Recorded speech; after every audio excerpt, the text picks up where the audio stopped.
At sunrise my Westie froze, staring at a strip of silent grass, and the thing we later found there defied every explanation. Brith. You're a 32-year-old transplant, chasing open skies and prairie horizons in a quiet Nebraska town. You love the freedom of long walks, the scent of sagebrush, and the loyalty of Francis, an 8-year-old West Highland Terrier who's as brave as a mountain goat. Life feels simple, a modest job, a modest house, a modest community that greets you with a wave and a cold beer on the porch. That peace shattered the moment you stepped onto the bluestem field at the edge of town. None of that mattered after the night of the invisible line. Breath. The setup, you drive out before dawn, the road empty, the sky a bruised violet, the dirt trail snakes between a quiet highway and endless prairie. The air is cool, smelling of damp earth and wildflowers. Francis darts ahead, nose to the ground, ears pricked. You hear only the faint rustle of grass and the distant hum of a tractor. The sky opens, a perfect line where blue meets green. You feel the world holding its breath. Breath. First contact. After 20 minutes, the short prairie grass gives way to a wall of towering bluestem, each stalk 8 feet high, a solid green curtain 20 yards wide. The edge is unnaturally clean, as if a giant blade had sliced the prairie in half. Francis stops dead in his tracks.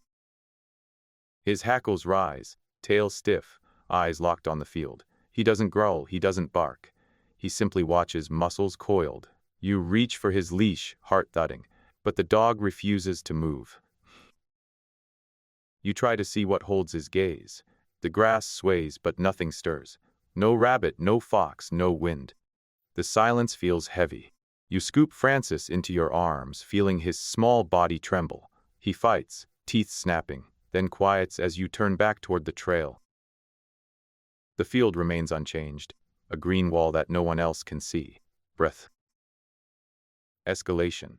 The neighbor's tale. Later that evening you tell Connor, your neighbor, about the strange line. He nods, his deaf golden retriever Beethoven perched at his feet. Connor mentions a local mystery. Several dogs, a baby, even a jogger have all fled that same stretch. He suggests approaching from the west, hoping a different angle will calm the animal instinct. You agree, loading a Ruger just in case, though you hope you won't need it. Breath. The next morning you meet Connor at the western trailhead. The sun climbs higher, casting long shadows across the synthetic sea of bluestem. Francis trots happily until the field appears, then freezes. Connor steps forward, disappears into the stalks, as if the grass were a doorway. He emerges moments later, grinning, holding a clump of the tall grass in his hand. It's fake, he says, twisting a stem. It bends, doesn't snap. It smells faintly of new car interior. Breath. But it gets worse. The ground beneath the fake roots gives a hollow pop when you yank it. The roots are flawless, tangled like a prairie heart, yet they never crumble. Connor jokes about ultrasonic pest repellers. You suggest testing Beethoven, the deaf dog, but Connor stays silent. The field feels wrong, like a stage set for a horror film. Escalation. The first attack, you plant a foot at the edge, daring the unseen. A sharp bite snaps at your calf. You scream, expecting a wolf, only to feel Francis's teeth on your skin.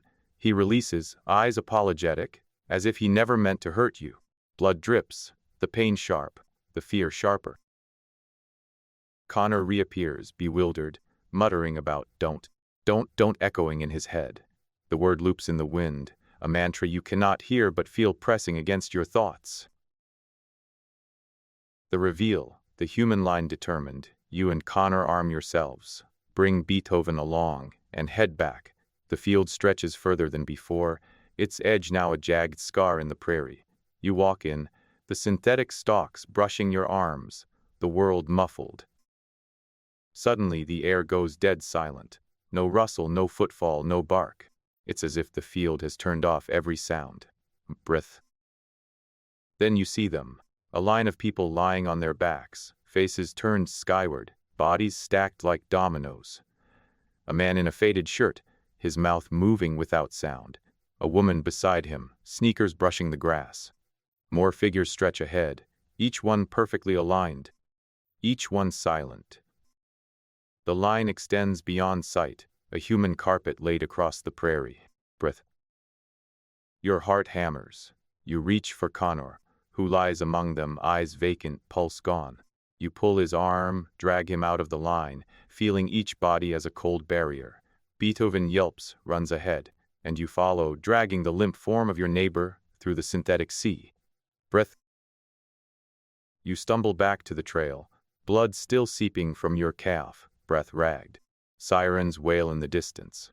You fumble for your phone, hands shaking, and call 911. The first responders arrive, scanning the field with equipment, taking readings, pulling stretchers loaded with the dead. 10 bodies are lifted, each one a silent testament to the field's hunger. Confrontation, the final moment. The EMT leans over Connor, sheet pulled back. He didn't make it, she says, voice flat. You stare, disbelief flooding your mind. The pulse you felt moments ago is gone. The field has turned the living into statues, the dead into a line that stretches into the horizon. You watch as the last stretcher is carried away, the last shudder of the synthetic grass dying, the wind. Breath. But it isn't over. The field itself vanishes under a sheet of caution tape. By nightfall, the bluestem is gone, leaving only shallow depressions where the plastic roots once held. The prairie reclaims the space, but the memory lingers, a scar on the land and on your mind. Breath. You pat your calf, tend to Francis, who now walks with a cautious step, ears low, eyes always scanning the horizon. Beethoven stays with you, her tail still, as if she senses a secret she cannot name. The town whispers about the field, but officials claim it was a prank, a failed land management experiment, nothing more. You email the local representative, receive a vague promise, and wait for answers that never come. Breath. At night, the dream returns.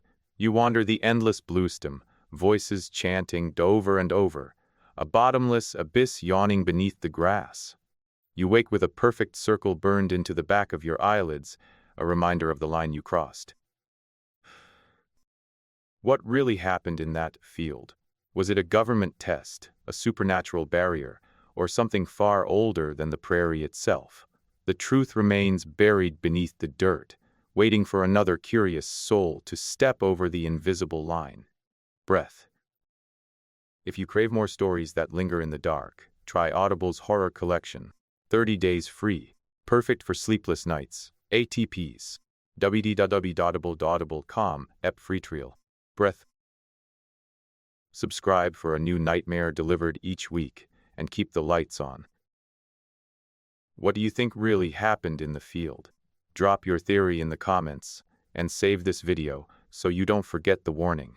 Breath.